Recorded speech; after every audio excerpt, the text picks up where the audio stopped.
Good afternoon, everyone, and welcome to our special meeting. What did we say we're going to do?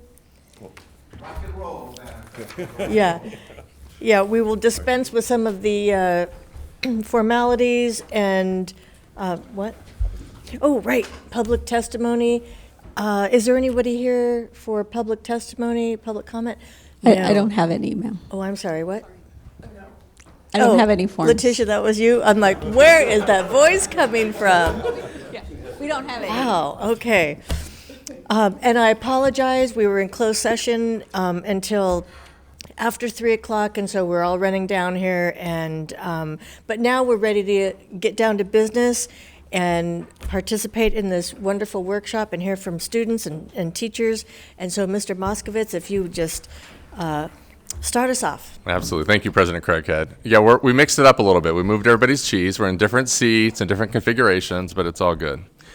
So today is an exciting opportunity as we continue to learn our way into the student outcomes focused governance approach. We've looked at some quantitative data in recent months.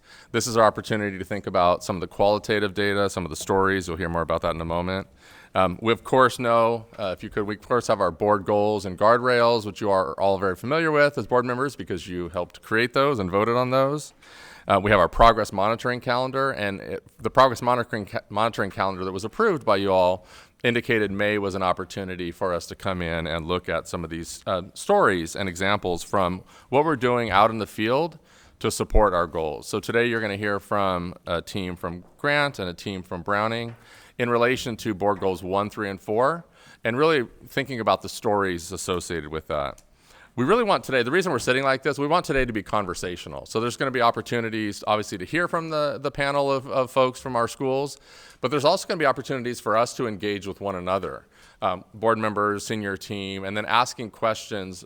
We might generate questions together that we might ask of the panel, or we may generate questions that we'll ask of somebody else on senior team.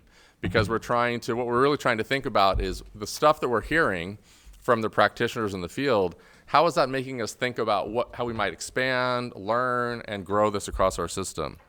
So there'll be opportunities for Dr. Madrigal to ask questions of the panelists, and they'll go through a component that way. And then at the end of Grant's presentation, before we shift to Browning, then we'll move into some conversational questioning as a board senior team. And we'll have those opportunities, as I said. The questions you have in front of you should all have, those on the senior team and board should have your student outcome monitoring inquiry questions that we've looked at before. When we were looking at the questions from a quantitative standpoint, when we were looking at quantitative data, we were really living in kind of the first two columns. And really asking ourselves, what is the data telling us? Who is succeeding? Today, we're really going to be moving into that last column and asking about the things we're hearing about from the practitioners in the field. How does that inform other work we might do in our district? How can we replicate what's happening? What is the connection between what we're hearing about in the field to what's going on with our students? What are some budgetary things that this might inform moving forward? Costs associated with growing or expanding. So those will be the times when we talk as senior team and board members. Those will be the kinds of questions that we're going to generate, and then we'll ask them in the room. To be honest, we may not have the answers today because this is a generative process. We're going to be kind of talking in the moment. But if we don't have the questions or the answers today, then we'll make sure we get those answers back to you at some other time. We are focusing in on our board goals 1, 3, and 4, and so there's some very specific components to that. So just a little bit of framing. I'll come back in a little bit and ground us back into our inquiry questions. But for now, I will hand it off to Dr. Madrigal and the team from Grant.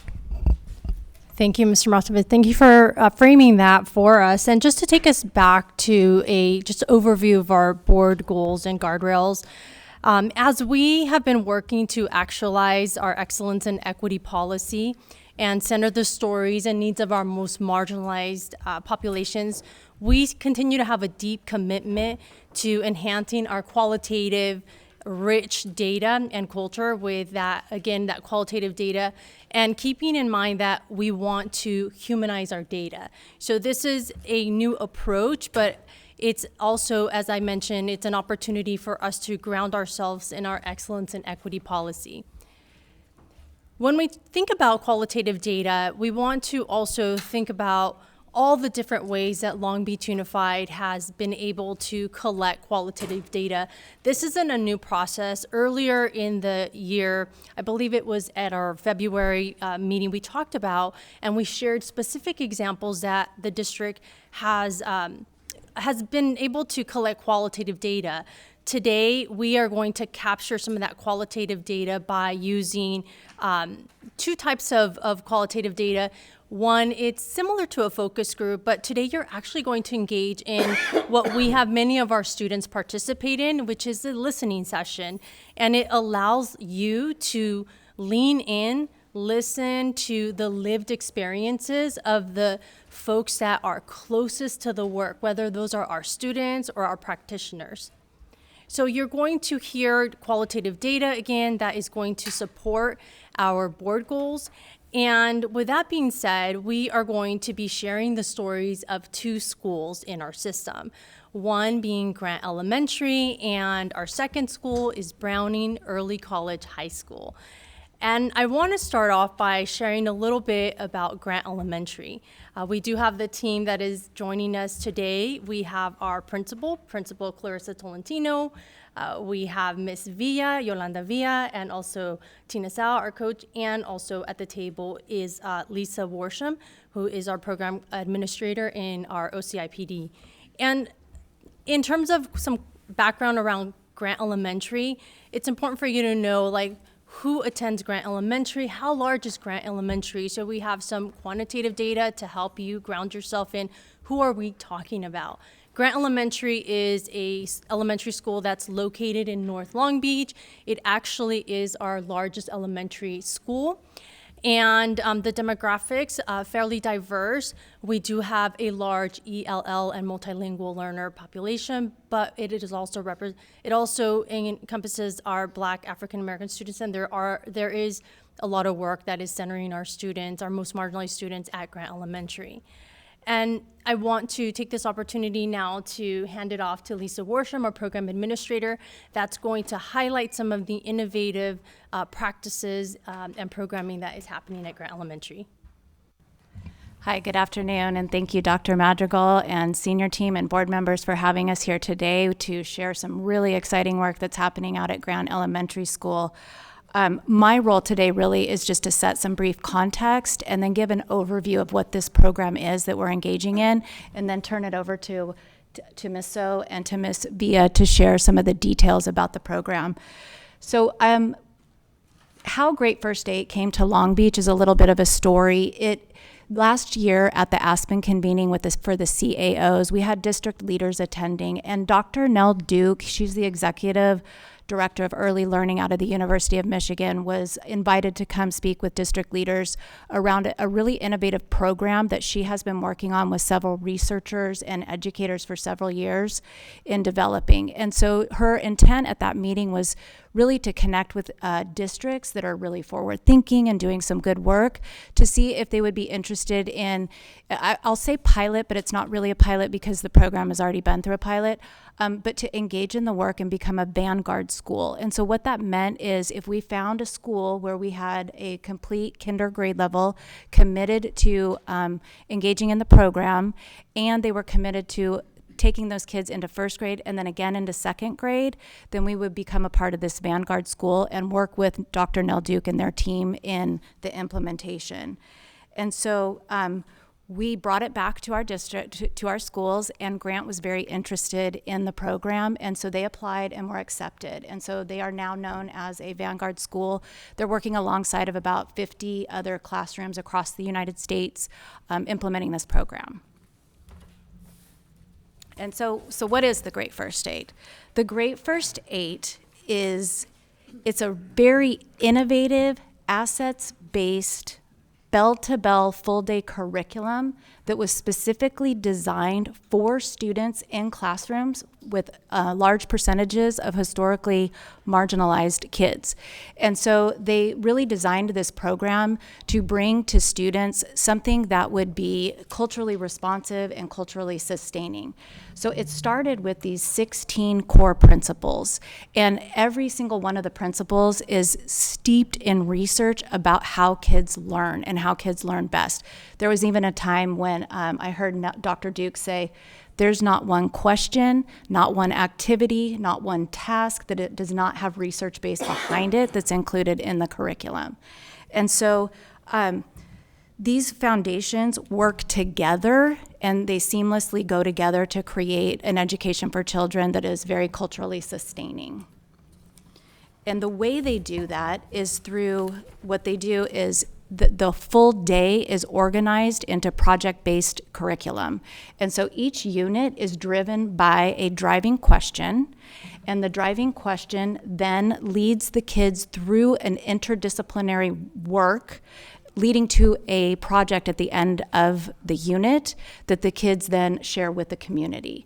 And so what's really interesting about it is that oftentimes, especially in early learning, there's a large focus on teaching the kids how to read and teaching the kids math. And so what's missing oftentimes in those classrooms is rich science, social studies, and engineering practices. So what they've done is they flipped it. So each of these units is based in either a science, a social studies, or a engineering practice. And then all the skills that children are learning are in service of some type of a project. And so what's really important about the projects is this idea of it's bidirectional, and so what informs the project is the community, and then what they learn, they share back with the community. And so in this one, for example, in the first question up here, one of the units, it's called Power in the People, and it talks about, the driving question is, how can we lift up the lives and contributions of people and places in our community? And so throughout the unit, that's what they keep going back to. And you'll hear a little bit more about that from Tina and Yolanda. And then Brian had mentioned at the beginning just the opportunity to learn alongside Dr. Nell Duke and her team, and also to learn from this curriculum. And originally, we were just starting to learn where I work about Vision 2035 and the core principles. And the more I started engaging with this curriculum, I came to realize that there is such tight alignment to not only the graduate portrait, but also the adult in the systems portraits. And so there's just this intentional focus throughout the curriculum on providing environments for our children that are safe and intellectually engaging. And there's a lot of emphasis on providing children with choice and voice in what they're learning and how to share their learning.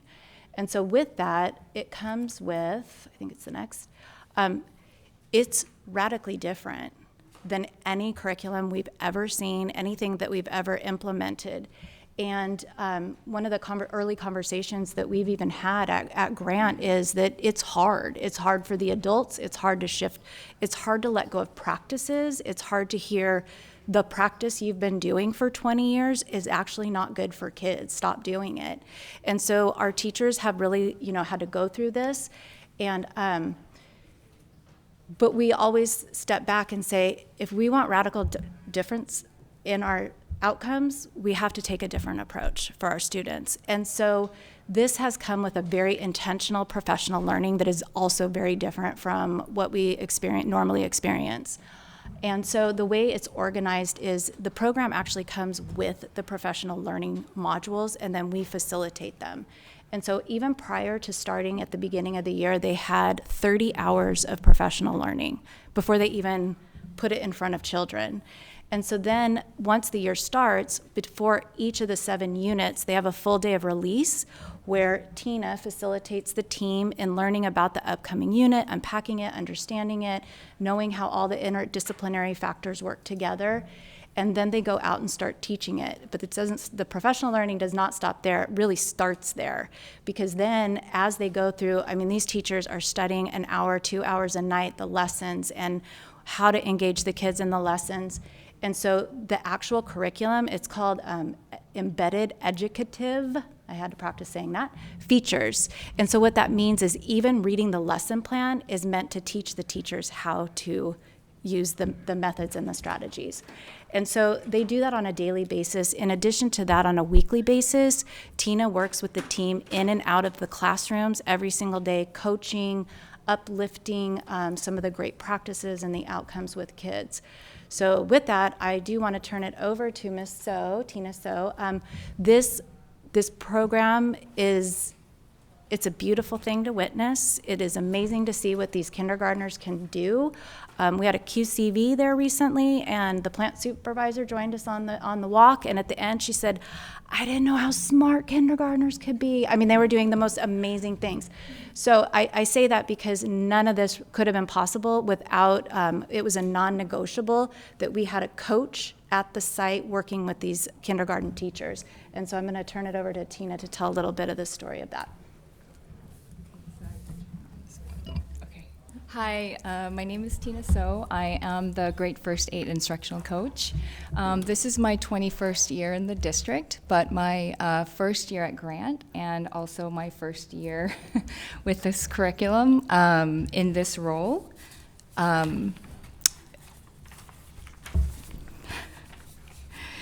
As Lisa mentioned, we started our school year in the summer with 30 hours of professional training through the Grade First Aid training modules, but I really feel like the real learning happened when we actually started the year and we were in the trenches together. And I say trenches because I don't think any of us have experienced this kind of teaching, this way of teaching in our 20 plus years in education. Just taking this project on, this curriculum on, project-based learning is such a radically different way of teaching. It was so challenging for all of us, me as a coach and as teachers as well. So my goal really was to, this year was to get to know the teachers and build relationships. That was number one. And number two is really to fully immerse myself in this curriculum, and the only way to do that was to be in the classrooms.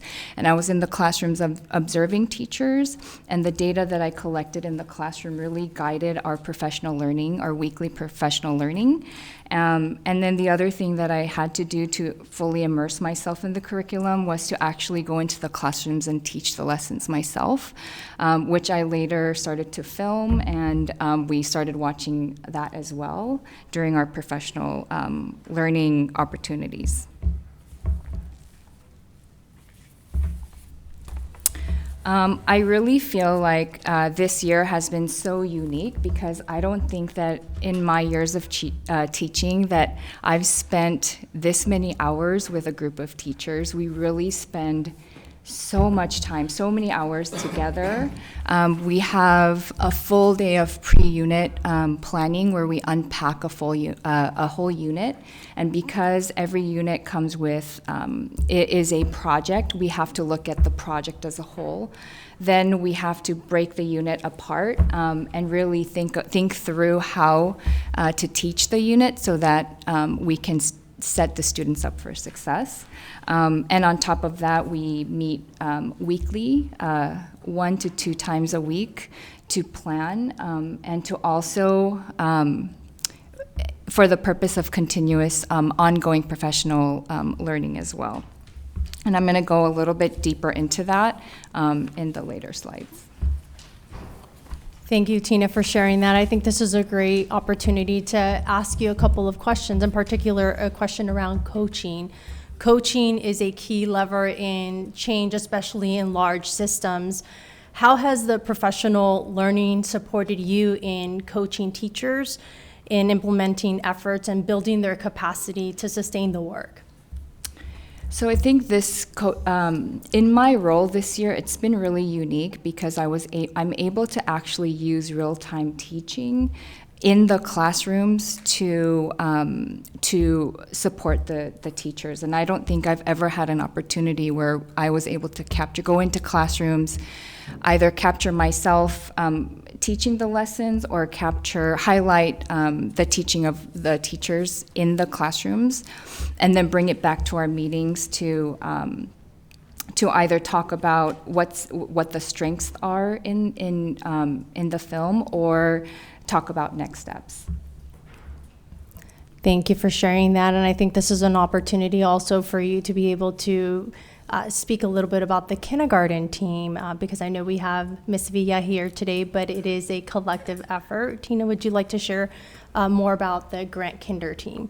So these are the 5 teachers that I have the privilege of working with every day. Miss Lum, starting from the left, Miss Lum, Mr. Zavala, Miss Laws, and then Miss Villa is on the bottom right there, and Miss Galay. It's been a challenge, but I strategically picked those pictures because it brings so much joy to me to just look at those pictures now, because we started the year with a lot of challenges. But when I think about where we are now and the journey that we've had together, each of these teachers have worked so hard in implementing this curriculum, so it makes me really happy to share who they are.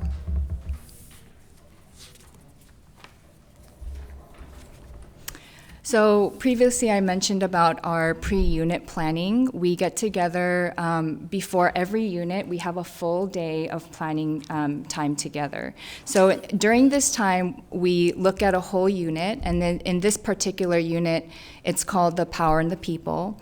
And the students at the end of this unit have to create a museum. So it's called the Museum of Us, and they're bringing artifacts from home that make who they are. And so the writing that's tied to this is informational writing, where they're writing about their artifact that makes them who they are. So we had a lot of kids bring in different artifacts that mean so much to them. But the planning piece that went into this was the teachers really had to think about how they were going to set this up for their students. So they really had to think about what they were going to bring in themselves, the artifacts that make who they are. And so there was a lot of discussion around that and how to set this up so that families know what to expect when they're at home setting their kids up for success. So there was discussion around that as well. And the other thing that we do during our pre-unit planning is we also look at the previous units. We spend time using the previous unit's data, and we spend time analyzing that data to also intentionally plan moving forward. One of my favorite things about my role is that I get to be in the classrooms and really capture the teachers and students in action. That's really the highlight of this position, because I get to also bring that back into our planning meetings.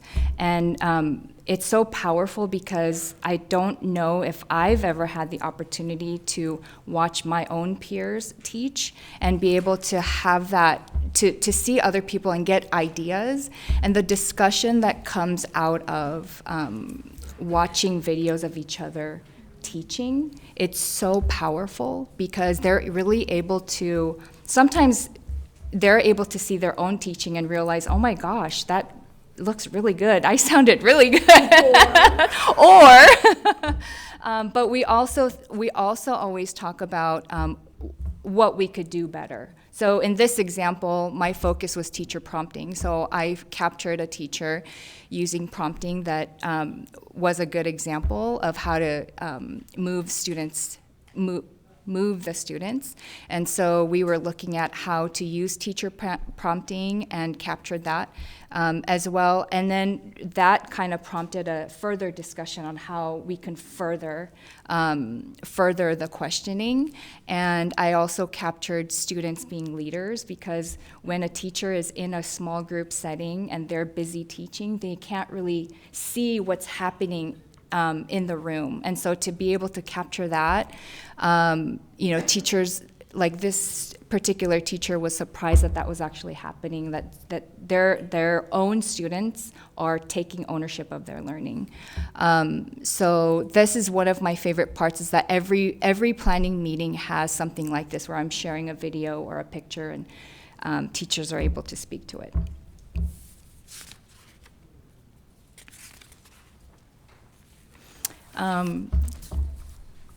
This is something that kind of is also unique as well.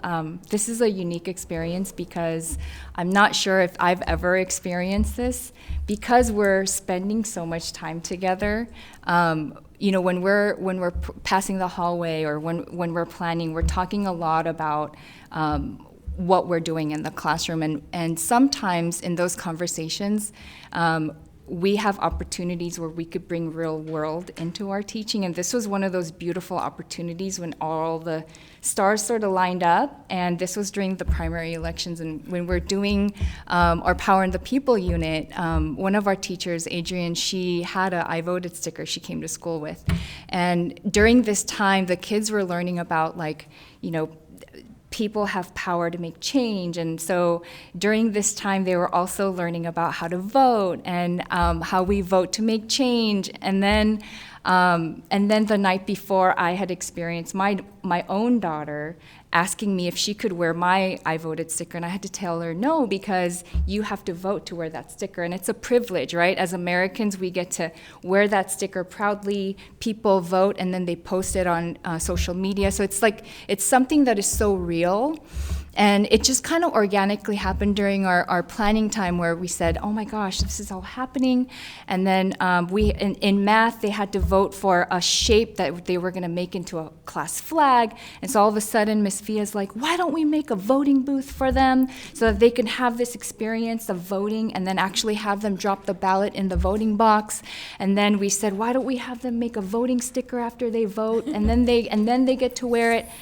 So just the real time opportunity, like the real teaching, the real life, like bringing that experience back into the classroom and how it happened so organically. This wasn't the first time something like this has happened, and it's really exciting because it's just sort of just having that opportunity to always collaborate brings in opportunities for this. And then also within this same unit, we had to take a community walk, and we were sort of brainstorming where to take our walk. We had to take this walk so that the kids can learn about our city, the community. And one of our teachers said that they've done a community walk to Big Saver. And so I just called them, just thinking they were gonna just let us go walk into the store and go into the freezer, and the kids would be happy. But it turned into this big event where I was able to, all of a sudden I'm talking with the CEO of Big Saver, and it's down the street from our school. The kids, they sort of made this into a big event where they contacted other vendors, which is why we're in this picture with Bimbo, the mascot, because all these vendors came out, people from corporate came out, and they had little stations set up for our students, and they were able to scan, they were at the cash register, they got to scan on the cash register, they got to go to the meat department, learn about the meat department, bakery. They got to go to all these stations that were set up from people that came out from corporate. Our crossing guard also helped us take this walk to the community, Big Saver. It was a really fun event for us. And then when we came back to our planning time, our teachers during our planning meeting wanted to bring this experience back into the classroom. So like right then and there, they purchased they went on Amazon and they purchased a cash register for their kids so that they can simulate this experience in the classroom during their Imagine It time. And it was so heartwarming, and it was such a meaningful experience for the kids. And the fact that the community came together and made it into such a big event for our grant students was such an amazing experience for us.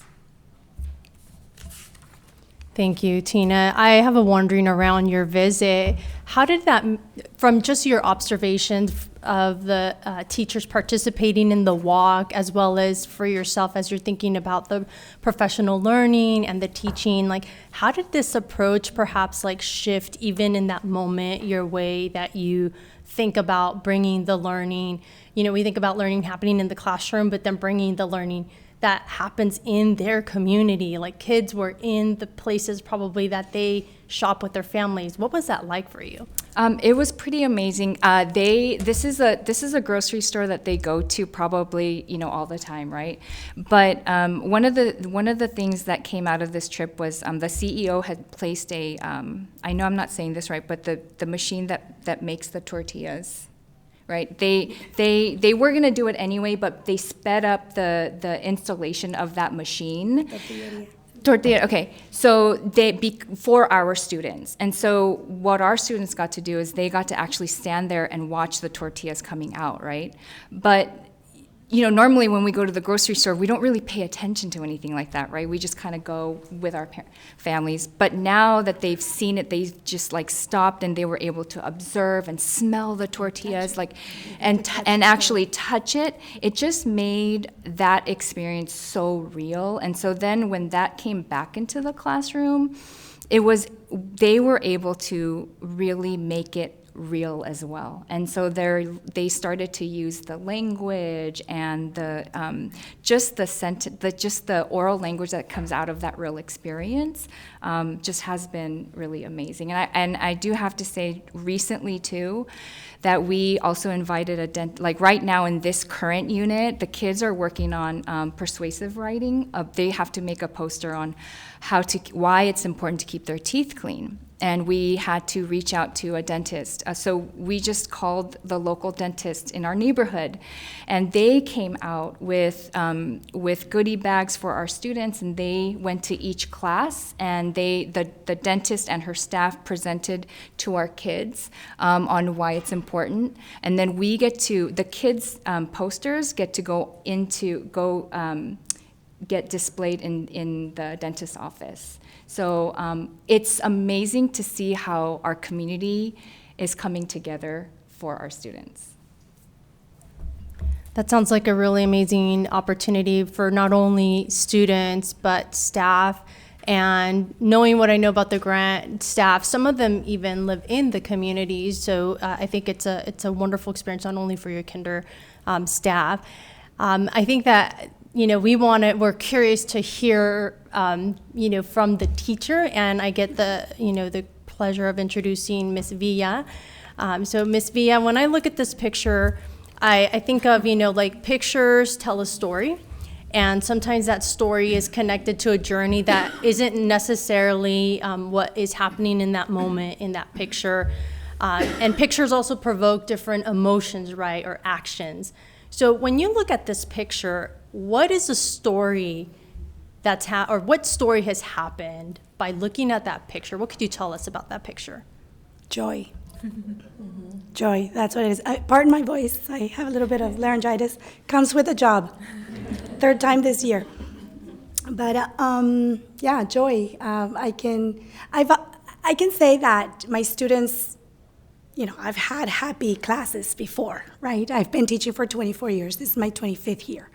But this year, I can see they're so excited about the projects, about what's the next step in the project, and working together, working without the teacher, just them, working on an activity themselves. They just have a lot of fun. That's it, fun. You can tell it in their faces, right? Definitely in their faces, but also your face. Oh.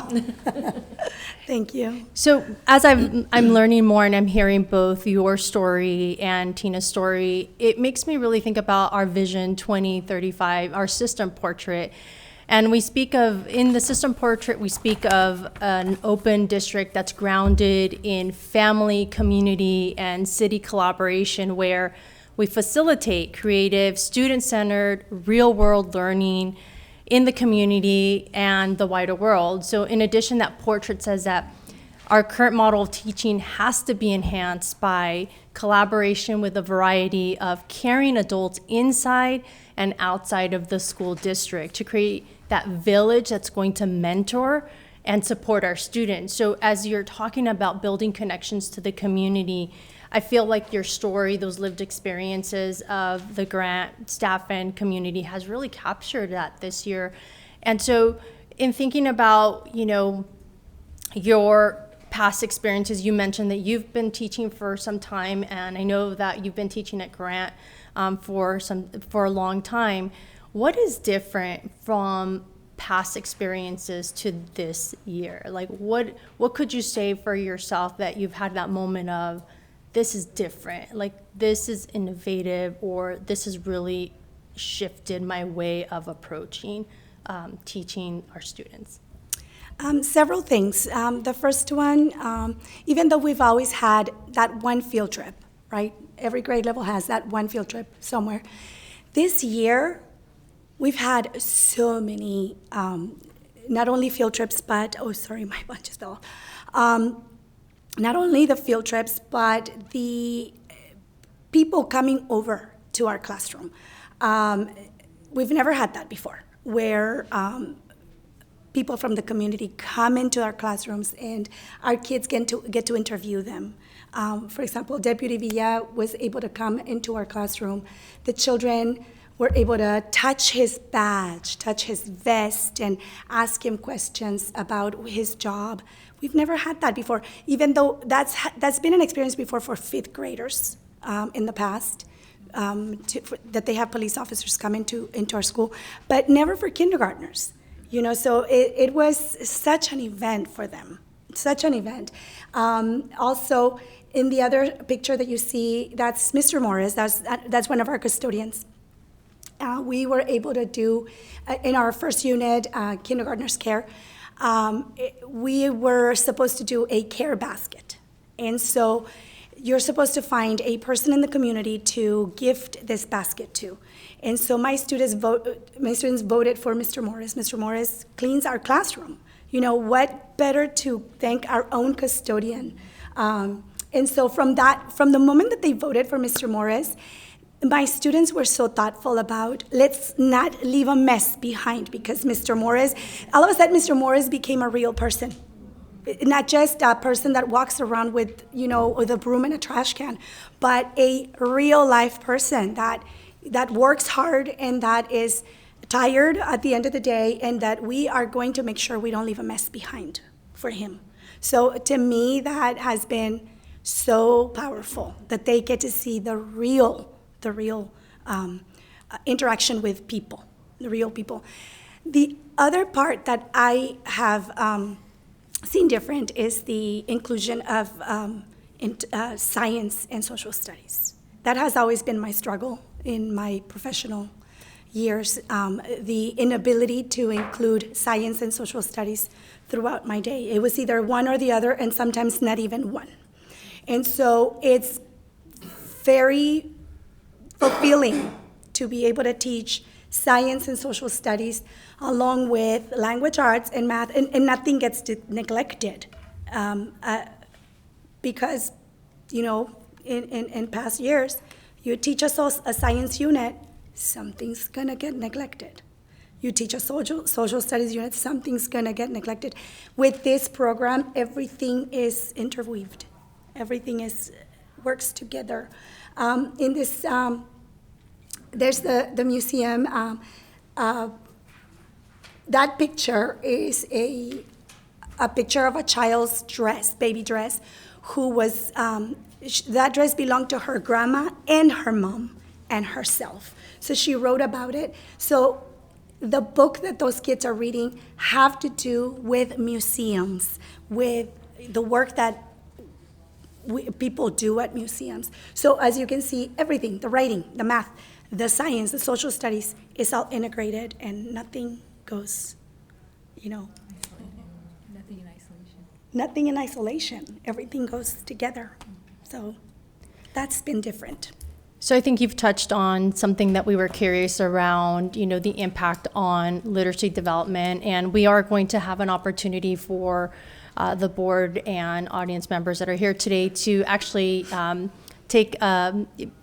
look at some of the literacy that's developed in your classroom. Mm-hmm. And we would have loved to have kinder students here join us today, and we thought, the next best thing to having kinders with us is a video. So we're going to go ahead and share a little snapshot of that impact on literacy. Okay.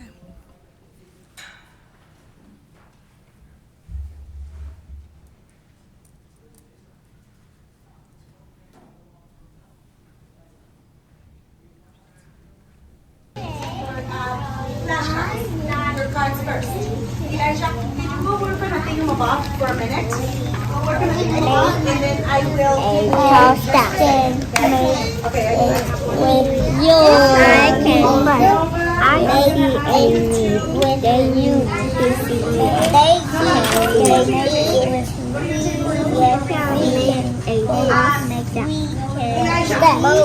make this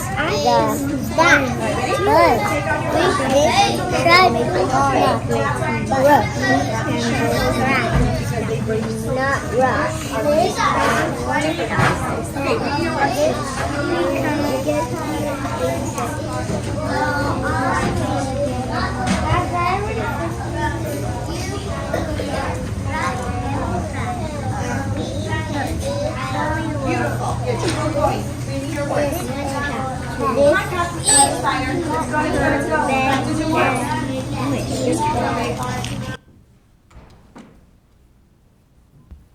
So as we close out our session with the grant team, I just want to offer this opportunity for any of the team members to be able to speak to that video. I know that that was just a video to show what your time is like in the classroom. Any final, words that are just description of the program that you'd like to share with everyone that's here today? I do want to say something. Tina said earlier that it's been a difficult road. Yes, it has. This program is difficult. As a teacher, as a veteran teacher, very difficult. I was on tears many times. They're my witnesses. But it's beautiful. It's the end result is just, I mean, look at Jordan's face. She's like, ah! So one of the reasons why I thought this was not going to work is because at the beginning of the year, I couldn't see my kids reading, and they were not like making progress. And I was, oh my goodness, where are the side words? And what are we doing? Well, come on, we got to. And then little by little, as the program became, my kids are reading. I mean, we always have that little percentage that, we struggle with, but they're reading. And it's amazing. There is a way to do science and social studies and do the reading and the writing and the math. I always thought there's no way. You either do reading, writing, math, or social studies and science. Well, I was wrong. There is a way to do it. It's hard. It's very hard. Tears and a lot of but it's a good program. Well, Not perfect, but good. Well, thank you, Yolanda, for being honest. And that's part of sharing qualitative data that we're going to highlight those bright spots. But we also want to talk about perhaps challenges, barriers that come up, not only for the adults, but the students. And that's important because we learn from that as well. And in your story today, all of you have highlighted aspects of that and how you've adjusted that. So we thank you for being here with us, and we are going to take your story to help us as we think about our students, our staff, and our system. And I'm actually going to be handing this off to Brian and open it up for any questions. So don't leave just yet. We may have some questions for you. I realize we started about 15 minutes late, and we have another team, and we want to make sure we get done close to 5. But we also don't want to shortchange the process of student outcomes-focused governance. So I'm going to ask if board members and senior team, kind of in pairs or in trios, go to a couple of documents. So board members, you have the memo that came from me this last week that lists maybe some sample questions. Everybody should have the inquiry questions document. Think about some of the things you heard: coaching, modeling, planning, community, responsive teaching. Look at that right-hand column around the how. Come up with a question or two as a kind of in pairs or in trios that you might want to ask this team. We might ask it live right now. We're not going to get to everybody's, but just going through the process of thinking about what are the kinds of questions we would want to ask if we're developing a qualitative data approach. So we'll take about 3 minutes. We'll come back together and we'll have some of you ask your questions.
All right. So, are there a couple of board members you've kind of practiced a little bit with the senior team? We'll have some maybe time as well, especially in the next school. We'll have some time.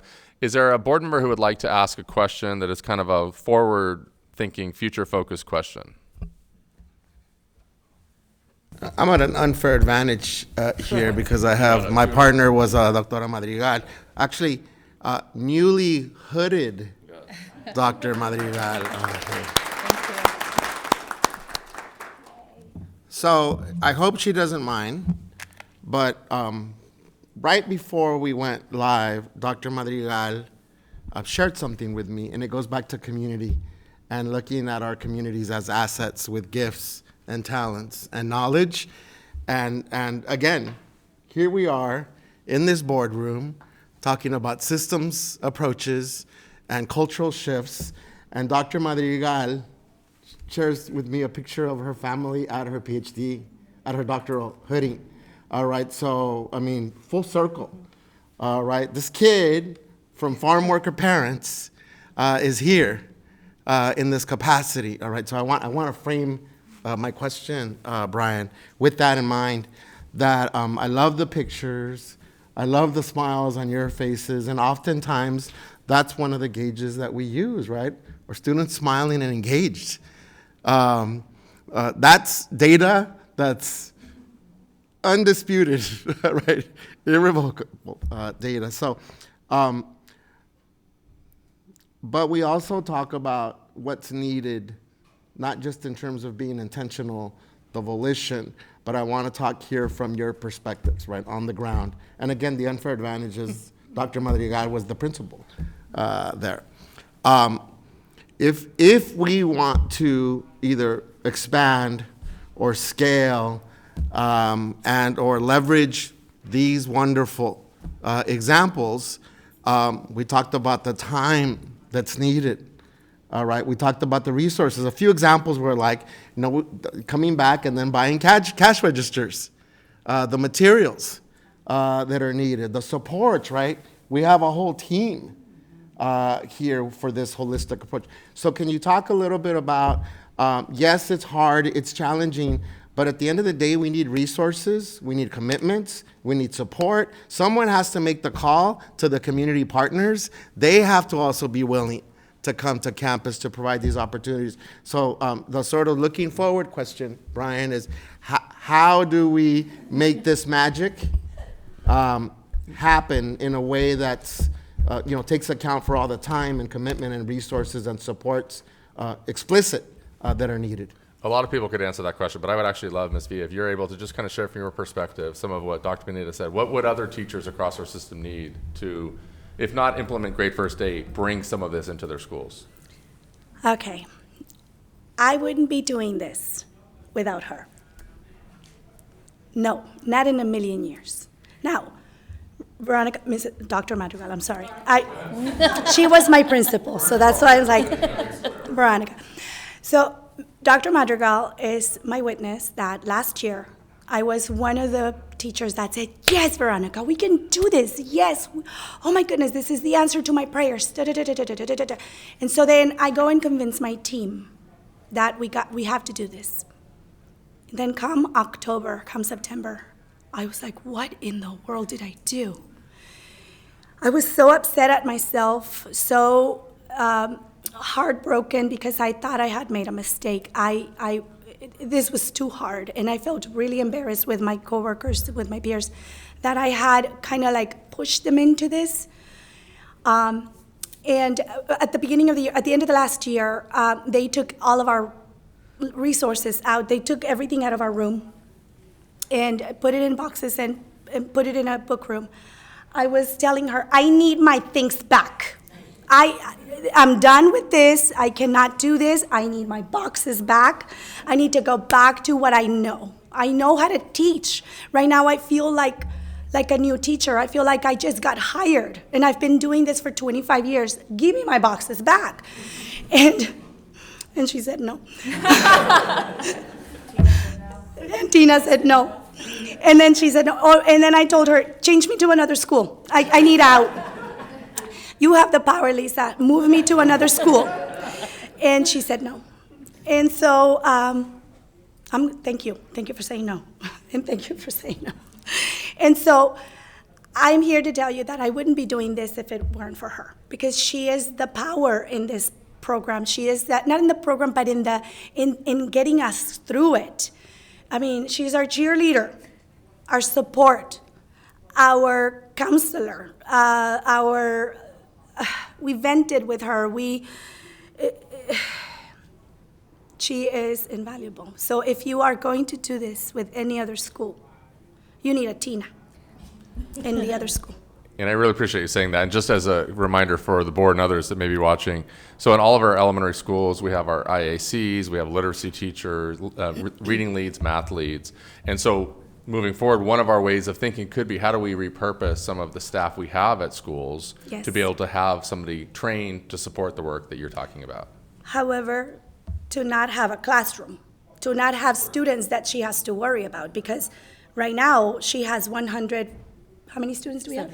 175 students to worry about, but she doesn't have a class to worry about, because we have a lot of teachers that have that. They have their classroom, but then on top of that, they have their coaching. No, it doesn't work like that.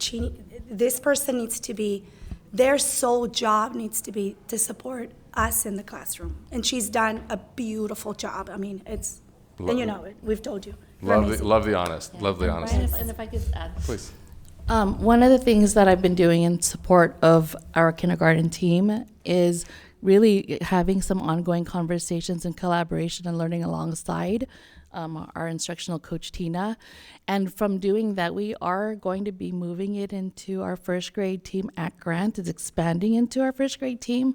So one of the things that I've been doing alongside learning all of them alongside them this year is, as we are scaling this into our first grade, because it will be expanding to the team, we've been already taking some release days, and our first grade team has already gone in to observe our kindergarten classrooms full day, so that they have an idea. And we've already have some 3 days that are planned for the summer for them to engage in at least that's about 18 hours, and then 2 days that are going to be scaled for them to be able to get familiar with the curriculum as we get started. But definitely took, like as with anything else, it's easier for us to show what's happening and be present in the room, and what does it look like the day in the life of a grade first aid kindergartner. And our teachers have said nothing but positive things of that experience, because now it's definitely lowered their affective filter as they start implementing the program into next year. That's great. I appreciate it. I know there's probably some additional questions. We'll have another school team, and we can kind of practice asking some of those. Maybe a future board visit to Grant to see if the kinders in year 2, teachers year 2, and possibly our first grade teachers in year 1. We'll see what that looks like. But just if you can join me in thanking our team here from Grant.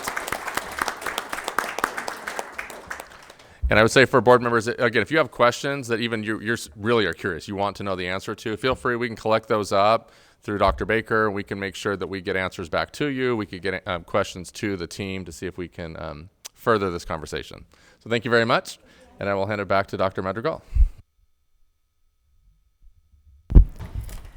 Thank you. We are actually going to ask our Browning team to come to the table and join us in this discussion. And I think that you had an advantage. Now you've experienced it from the Grant lens, and we welcome you to the table.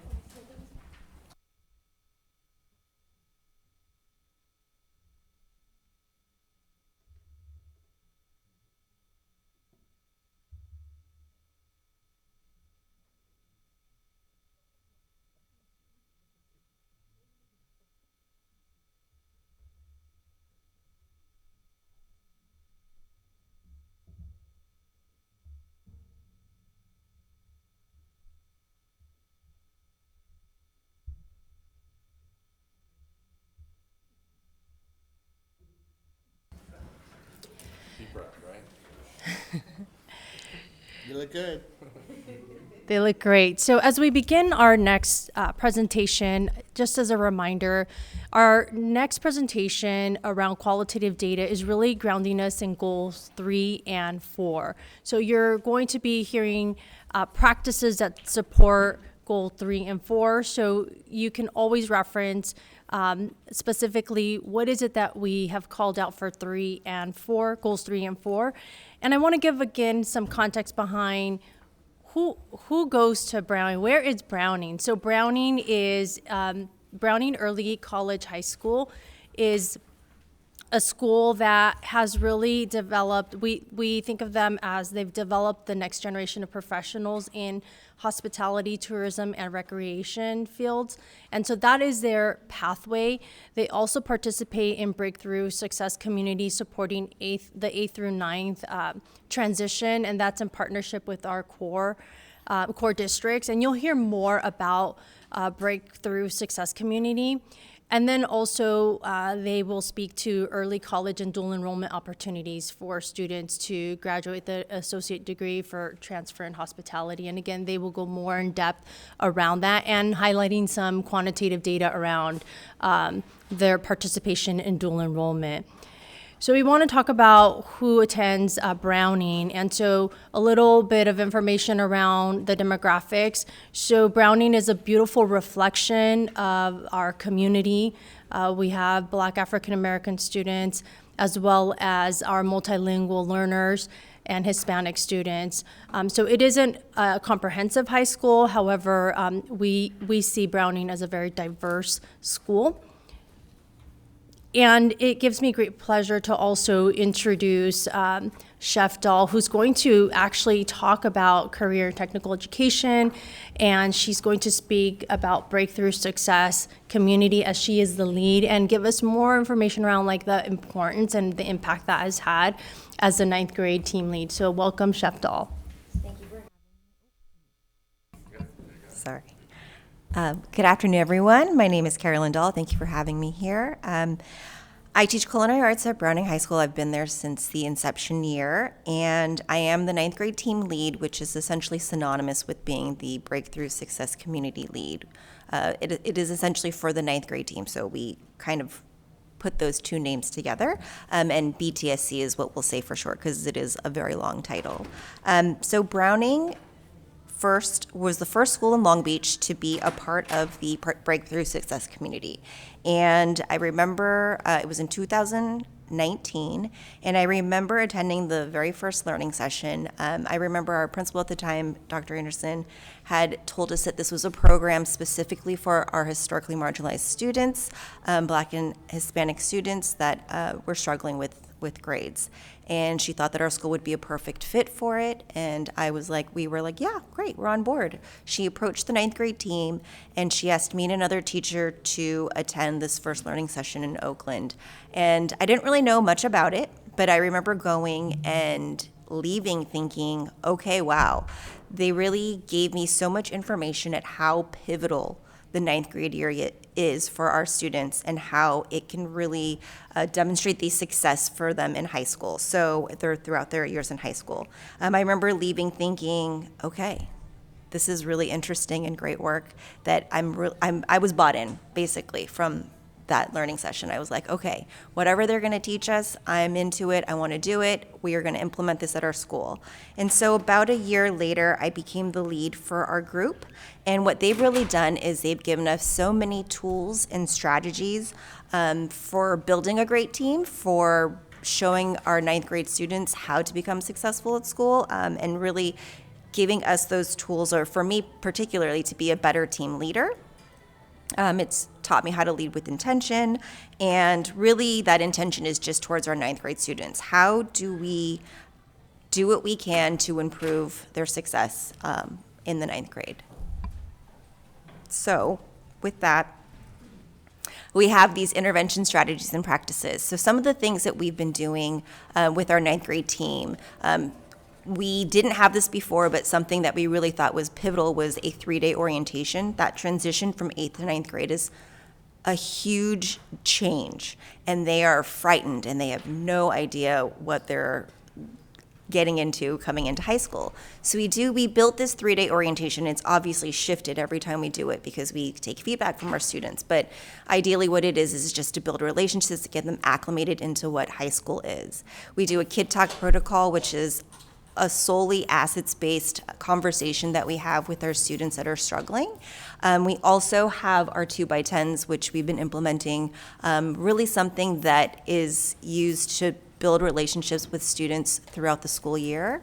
We have our DR survey, or developmental relationship survey. This is something that CORE actually brought to us, and they have all of their schools implement. They have these developmental relationship surveys pushed out a couple times a year to look at data and how the students are essentially building relationships with adults, whether how we express our care, how we challenge them, how we offer opportunities. So they answer the survey, we look at this data, and from it we utilize that input into all of these other intervention strategies. So for example, if there's a student that says that they don't have an adult at our school that they can relate to, we're gonna do a 2x10 with them. And then we do a bison bingo. So with our grading team, we know that makeup days are a big deal. And so what we do is we have some intention with how we do a makeup day, and have some great reflection, and I'll talk a little bit more about data with that, but ideally what they do is we have our entire ninth grade team involved, and we pick a day where we personalize our bingo cards, and we have our students do a certain assignments that might be pertaining to specific things that's going on in each class. And it allows them to bring their grades up, work on missing assignments, retake a test, do extra credit, or whatever, help a peer, anything like that. And then a bison brunch is just a way that we celebrate building relationships with our students. So these are just different ways that we utilize these strategies and really trying to affirm these relationships with our students. Thank you for sharing that. And in speaking to Dr. Ramont, the principal at Browning, she also spoke about these intervention strategies and practices. So I'm wondering, from your lens as a lead, out of the strategies that were shared, what could you identify maybe one or two that you feel have had the most impact on ninth grade students? Absolutely. So the developmental relationship surveys are, again, something that we utilize. We used to do it 3 times a year, now we do it 2 times a year. And we do it at the beginning of the school year, and so it gives us a lot of input and data on how our students are doing. And then we take that data and we're able to hone in on some of the students. And then we can we do the work, we do these intervention strategies, and then we'll survey them again to see how we're doing. And if it allows us to look at data and see that the strategies that we're doing are actually making improvements with building relationships with our students. Another thing was the bison bingo. So we recently did one, and we have some really great data to show on how it's working. Again, we have all of our ninth grade teachers participate. So it's something that we did with intention. We had all of our ninth grade teachers with making sure that they submitted grades by a certain date before the makeup day and by a certain date after. So we were able to take data from that. We know what their grades were before we did the makeup day, and then afterwards they submitted grades so we could see how the makeup day actually affected our students. Again, we personalized those bingo cards so they were intentional. We knew we had maybe a quiz or something like that coming up where they could have 2 opportunities or whatever it may be. So we personalized it with each teacher, and made sure that there were opportunities for all students. If there's a student that doesn't have any makeup work, maybe they could help a peer. Maybe they'll do some free reading in a subject or something along those lines. So after we did our last makeup day, our data came back where almost half of our students were able to bring up their letter grade or their grades 1 letter grade up in at least 1 class, some in multiple classes. And then some of the great things were that we had 7 Fs that were raised at least 1 letter grade, and then 16 Ds were raised at least 1 letter grade. So based off of that one makeup day, we were able to see a lot of improvement in our students' academic success. Thank you. And I think this is an opportunity to also bring in that student voice. And so at this time, I want to welcome one of our Browning students, Connor Suarez, who currently attends as a 9th grader. So Connor, welcome. And we want to engage you in a conversation in regards to your participation. I think about like transformation of adults as they, as a result of an experience or professional development or learning. I'm really curious about your journey this year. Tell me about that journey and those key experiences that you've had at Browning, and perhaps those experiences are with other students, teachers, or that support, like what fueled those experiences, if you can speak to that. My name is Connor Suarez, as she said. I'm a student at Browning, ninth grader. My story starts all the way back in middle school at a different district when I wasn't really doing so well in my classes. I wasn't getting good grades. I didn't feel like I had a connection with my friends or with the teachers or with the staff, and I couldn't really go to anybody to talk to them about what I could do to do better in my classes. When I went to site night in 8th grade at Browning, and I got a tour around the school from people that were leaders like I am now, and from Mr. Miyake, which is our pathway coordinator. He introduced me to our school, and I really found a connection with him especially. When I got into 9th grade, I started to definitely get a better connection with my teachers. I could talk to all of them. They helped me in my classes. My grades were raising very quickly, and I was understanding the work a lot better. I felt as if I had, like, more than just a connection as just a teacher, but they're my friends. My teachers are my friends. They help me with things outside of the classroom. They're very understanding is the word. They're very understanding. When I came to Browning, I took on a leadership role by joining Bison Voice, which is a opportunity that any student could join as long as they're up for the challenge. I went to things like site night, so I helped incoming 8th graders tour around the school. I went to the choice fair at Cabrillo, and I introduced other students in middle school and even elementary sometimes about our school. I also went to Bison Brunch one time where I got to know some of my teachers, and I got to know some of my friends now, some of my peers that I didn't know before, and that really helped me, get a connection with the school.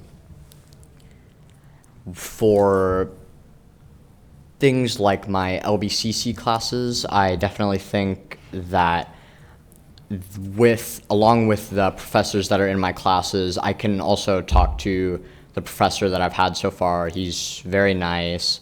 He helps me with my work, but I also have a teacher in the classroom there to help me. They help all the students in the class, and it's sort of like a moderator in the classroom. They can keep up with our grades, so they know if we're doing our work or not. If we have any questions and the professor isn't there, they help us with that. And I think they're doing a good enough job that when I graduate as a senior, I'm going to have my high school diploma and my associate's degree. So that should work really well. Well, congratulations on that, Connor. You touched a little bit about being a leader, and just from what you shared, perhaps you didn't necessarily see yourself as a leader when you first started high school. You talked about going to different events. Like, what was it that, because it takes a lot of courage sometimes when you're new at a school to actually make that choice, like, I'm going to show up even though I don't know anyone. Like, was there something that helped build like the capacity and the confidence at Browning to get you to that place where you're like, yeah, I'm going to go to that meeting today at lunch, or I'm going to join this club? It was definitely getting out of my comfort zone, stepping out of my comfort zone, because I saw a lot of students that are older than me, that are now my friends, taking on this leadership role. And that helped me think, I can do this. I'm going to get out there. I'm going to become a leader, and I'm going to help my school and introduce some people. So it was definitely stepping out of my comfort zone, and I also just got comfortable with things like speaking out loud to you guys. I would never have been able to do this if I didn't take on this role. I hated public speaking. Well, you fooled us because you've done an excellent job. So thank you so much for sharing your story. It's really important for us to hear those student stories because we can read the data, but hearing it from your lens, and every student has a different story, it really does help us as adults think about how we do things and move forward. So thank you so much for being here with us today. And, at this point, I want to also give an opportunity to have another staff member, Ms. Holler, speak to some of the work that's happening with our dual enrollment. She is our dual enrollment team lead. She's a teacher of student support in regards to the LBCC courses, and also teaches social science and is a teacher there. So welcome, Mrs. Holler. Hi, everyone. So my name is Ms. Holler. This is my 4th year at Browning. This is my 2nd year with LBCC classes, and so I just wanted to share some data with you if you don't know. In fall of 2023, this past year, the LBCC pass rate for adults at LBCC was 62%. At Browning, our pass rate is 85%. For spring of 2024, we're currently on have an 81% pass rate. And I'm really lucky to work with the seniors this year. So, side note, these are my 9th graders when I first started. They were when I was teaching English. So I call them my COVID babies because I had them when they were in 2020. And so I've been really blessed to see them grow from 9th grade. I was a teacher of record with them as a junior year, and now their senior year, I see them 3 times a day, or for 3 periods, so it's really exciting for me. We have 26 seniors who are on track to get their AA. Of those, 15 are Hispanic, and 5 of them are identify as Black or African American. And I'm super, super proud of them, and I wish they were all here, so you guys should all come to our graduation. There are 2 graduations this year, by the way, LBCC and for Browning, so sorry. So I want to say, when I really enjoy the experience, I enjoy being there with my students and being able to support them as much as possible. And I've actually had a really positive experience with the professors for the most part. I know that we've had the professors have been really open, like when possible, we've met before the class began just to do a, hey, here's who I am, a little bit of run through about the syllabus, what to expect, what do you expect from me, what can you expect, what do I expect of you. I see my role really, we are moderators, like you said, we can see okay, who's turning in work, or where's the grade going, if the grade's low, what's happening. And it's kind of, with LBCC, the way the college treats it, you're taking that class, you're an adult. The parents are not involved. So it's really my job to be that go-between we're training wheels, right? We're getting you ready for college, you're getting the college experience, but hey, I'm alongside to make sure that you're stepping it up. Remember, this is a college class, you need to keep doing your work. And if parents need to be notified, we can notify them. I've been really lucky. I've been able to plan, even through Zoom. I met with an astronomy professor last year and was able to catch up, how are they doing, what's going on, because it was his first time teaching astronomy asynchronously to a high school class. So we met and we talked about it. We checked in to see how we were doing. This semester, I've met with the anthropology professor, and we've done check-ins to see what was going on. And our stats professor, we talk and we email. And I have a 10th grade group. Nutrition, she stays after school because I have it at the end of the day, and we see, okay, what's struggling, what's going on, why aren't they turning in the work? Well, maybe we should adjust this. Oh, hey, let's do a food testing, maybe they'll like that. And it's been really great to work with the staff, but that's my job, is to see what's going on with the school, what works. I always tell the students, your professors, They're trained in their fields. They're experts at their field. My job is to be an expert at teaching. So if you're a professor, so if there's an issue, that's my job, right? So if I go, I see that they're struggling with this thing, let me help them, or let me talk to the professor and be like, hey, maybe we should try getting up and letting them move, or try doing this one little thing, or maybe take a break, or something like that to help them.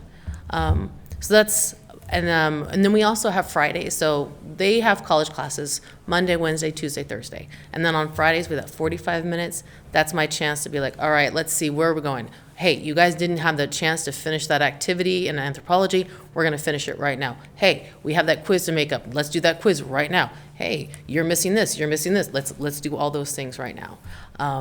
So that's been really helpful. And it also helps because with the scheduling, it's really difficult. So we have several courses that are asynchronous. And so my job, I'm there to really monitor that progress asynchronously, because they may not get a lot of feedback from the professor. They may not get a lot of one-on-one time with them. So that is I am there in the classroom. I'm taking the class with them and to see where we're at, so I can really help them. So that's that. And then, all right, now I get to brag about my seniors. Okay, so very exciting. We were a small class, small but mighty. So we have 42% of our students, so it's 27, it doesn't seem like a lot, but 42%, they're going to a four-year university. They were accepted, that's where they're going. We have 40% who are going to community college, 2 who are going to the military, 1 who's hardcore serious. He's already got the commitment papers and everything. He's ready to go. He just needs his diploma, and then he's good. And we have 4 who've decided to go to a trade school, and 6 who've chosen to go into the workforce for right now.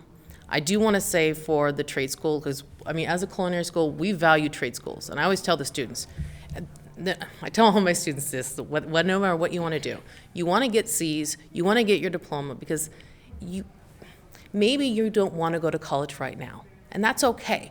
But what happens if you decide you want to? You're limiting your options. So do your best now so that later on, hey, maybe you want to do this and you're ready and you're prepared and you change your mind, and that's human nature. We do that.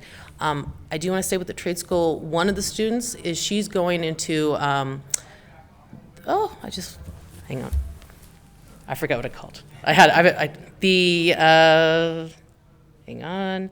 It's the culinary education. So she's going to ICE. That's one of the trade schools. So that's not like, oh, she's just going to, it's a valuable one. And the other student, she's becoming a pilot. And she's really into aviation, and so she's going into pilot school. So this isn't like, these are not choices that they're falling into. They're making these choices. And I really think that the exposure to LBCC, whether they take the full AA or not, it's giving the exposure to, okay, so this is what college courses are like. Some students make the decision, you know what? I'm just not ready yet. I have a couple students who come and say, yeah, I'm only taking 1 course this year. I'm just not ready yet to do that, but they've had the opportunity. And I have other students who are like, I really enjoy this. I'm good at this. I like this.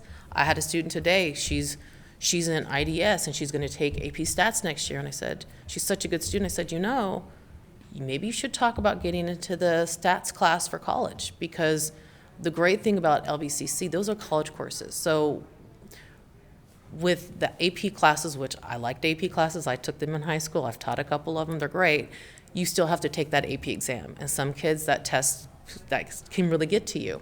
These college courses, they take these courses and they pass them, and that's college credit, no matter where you go. So I believe in that's a really big deal. And I will say too that all of our, earlier in the year, we were able to go, all of our ADT students were able to go to Cal State Long Beach. We got an introduction to the hospitality program. They welcomed us in, they toured us around the campus, and they accepted every single one of our students into the hospitality program if they wanted to apply. They sat us in, they let us do the application process right there. That day, they said, here you go, you're accepted. If you want into our program, you're there. And some of our students have taken them up on it, and they're gonna do that. So I'm very proud of all of them, especially Chris right here. Thank you, Mrs. Haller. And I think that is a great segue into hearing a little bit more about Christopher's experience. And you touched on, I was going to ask you about that partnership and how do you ensure that the students are successful. And you touched on that with collaborating with the LBCC staff. And I think that's something for us to really think about as we move forward with dual enrollment, thinking about those practices that we've learned that are supporting and helping our students be successful. So thank you. Sorry, I just want to say thank you. I do think that that's super important.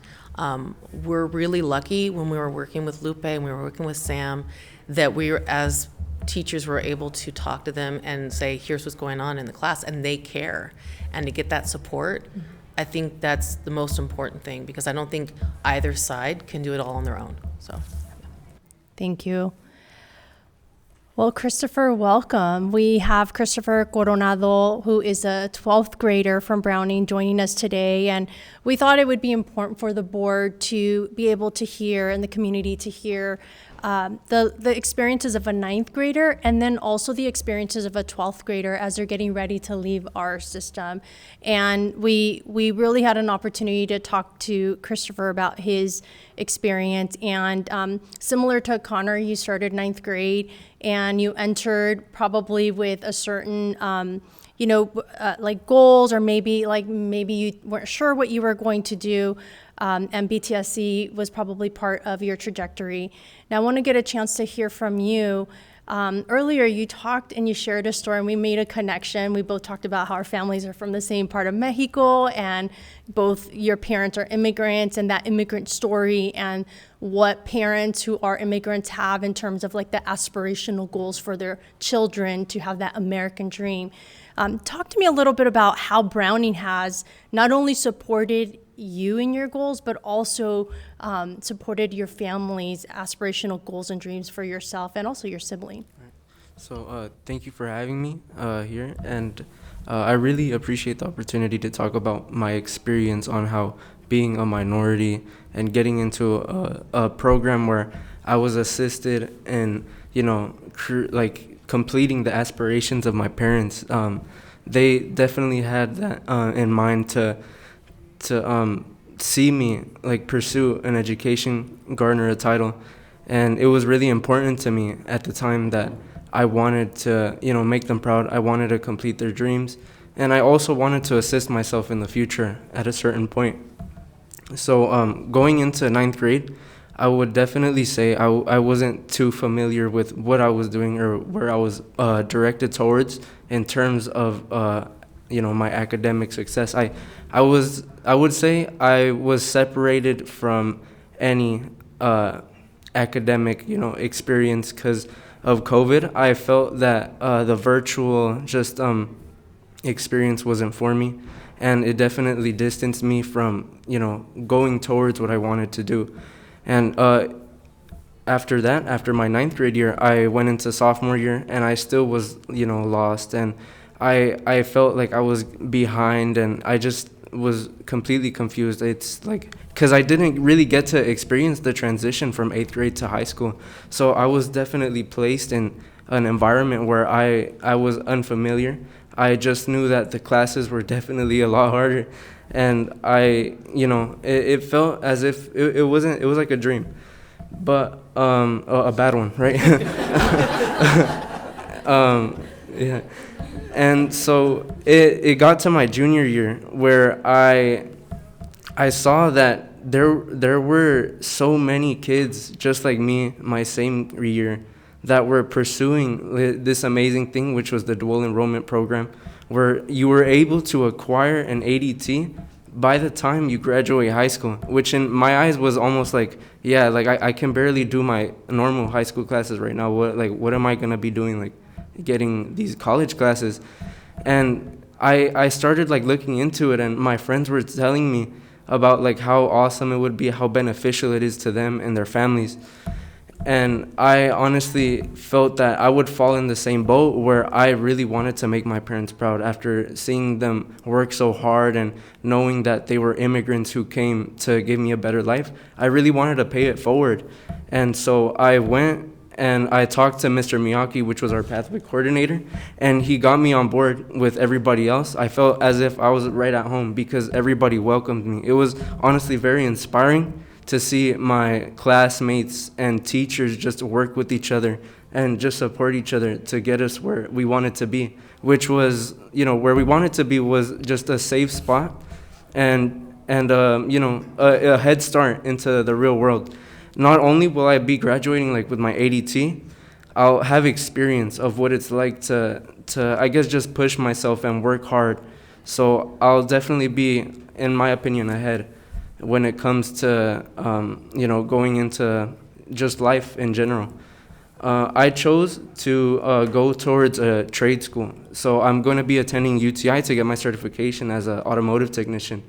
And I found just blue-collar work and just that anything automotive to be more appealing to me. And the ADT I felt was also perfect in regards to what I wanted to do, because if I didn't really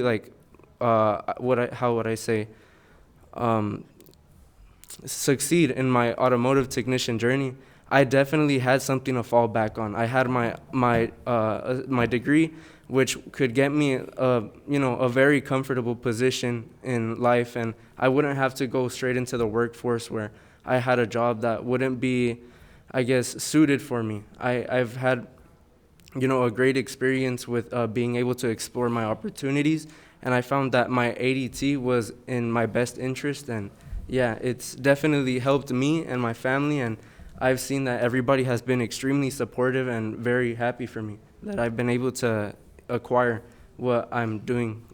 And yeah, that's about it.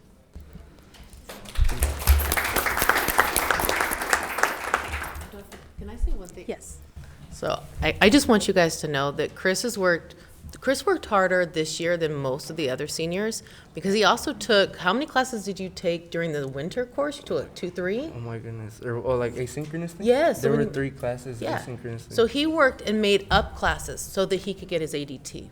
Right. So I think that's amazing. So I just wanted them to know how awesome you are. Thank you. Thank you, Christopher, and congratulations. Just from what you've shared, it's what we all want for our students in our system, which is thinking about how we create pathways for our students to have choices, so that the choice isn't limited to one, but you actually have your 12th grader, you have the choice to go to Long Beach State, you could go to a trade school, but you've made that choice for yourself. And you and I talked about, in the future, hey, you might change your mind and you might decide to go to a 4-year.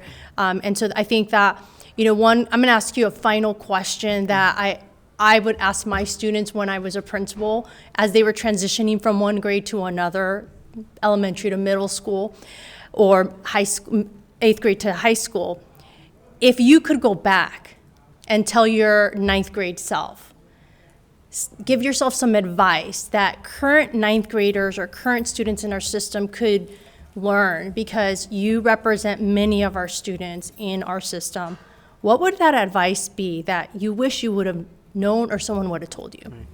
So I think the advice that I would definitely give my 9th grade self would be that hard work, you will never regret hard work in your future. You will always, always, always appreciate your past actions that were positive, because they will build you as a person in the future. And, taking steps towards great things such as getting a degree, you'll never regret that. Obviously, it'll take a lot more work, it'll take a lot more effort, but in the long run, you'll never regret things like that, because it's going to take you towards a safe spot in life. And, that's honestly one of the most important aspects of being a student, and just going after your academic, dreams. Thank you, Christopher, and thank you, Browning, for sharing your stories today. And that, really concludes our qualitative data reporting. But I really wanted us to just end with this thought around that everyone's story is so different in our system, and there's different entry points. And the entry points don't all have to look the same, But what does need to look the same is the supports that we as adults create for our diverse students, and also, as you've heard from our adult learners or the adults in our system. And it really aligns to the work that we are doing in regards to Vision 2035. So thank you for taking a risk and participating in a different way of looking at data. And I'm going to hand this off now for any questions. So I'll just say, I said we're learning our way into this student outcome focused governance. So one of the things that we know is that we need to get better with our time. We'll start on time, and we'll make sure that we don't have people staring at us saying we got to hurry up and get this room ready for a board meeting in 15 minutes. But what I find really fascinating, I really want to point out to those in the room and those from watching from home. So today we're talking about, as the board goals, we're talking about board goal 1 around reading by 3rd grade.